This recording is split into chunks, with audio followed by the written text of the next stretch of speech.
యేసయ్య ఒక మాట చెప్పమన్నాడు. గర్భఫలం లేక బాధపడుతున్నావు నువ్వు. అయ్యయ్యో సానుభూతి వద్దురా.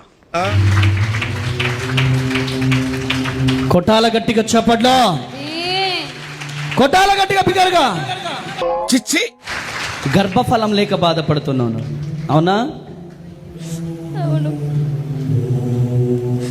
యేసే ఒక మాట చెప్పమన్నాడు. చక్కని కుమారుడు నీకు పుట్టబోతున్నాడట. అద్భుతం, ఫెంటాస్టిక్. ఇక్కడ దేవుడున్నాడా? 100% ఉన్నారు. 100% ఉన్నాడా? ఎవ్వడు తగ్గటంలా, ఎవడు కూడా యాక్టింగ్ ఇరగదీసేస్తున్నాడు. ప్రైజ్ మ్యాన్ కొట్టేద్దామని. ఎందుకని వచ్చింది ఆమె? గర్భఫలం లేక వచ్చింది. నిజమేనా? 100%. నిజమేనా? ఎందుకు అలా అరుస్తున్నావు? ఊరుకొక్క ఏమైనా కలిసిందా? రికమాల రాబా షెకెదియాల రాబా, రికమాల రాబా షెకెదియాల రాబా. ఏం సరిది, మీరేం యాక్షన్ తీసుకోరే? ఏం యాక్షన్ తీసుకోమంటావు? వాడు చెప్పేది ఏమిటో అర్థమైతే యాక్షనో ఏదో ఒకటి తీసుకోవచ్చు. రికమాల రాబా షెకెదియాల రాబా. ఏం అర్థం కాకుండా మాట్లాడుతున్నాడు వాడు.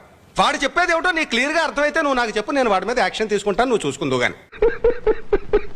చాలా మంది ఇక్కడికి రావద్దు అంటున్నారు, ఏమంటావు?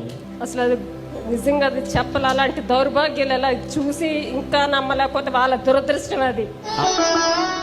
అగరబత్తి కాదు.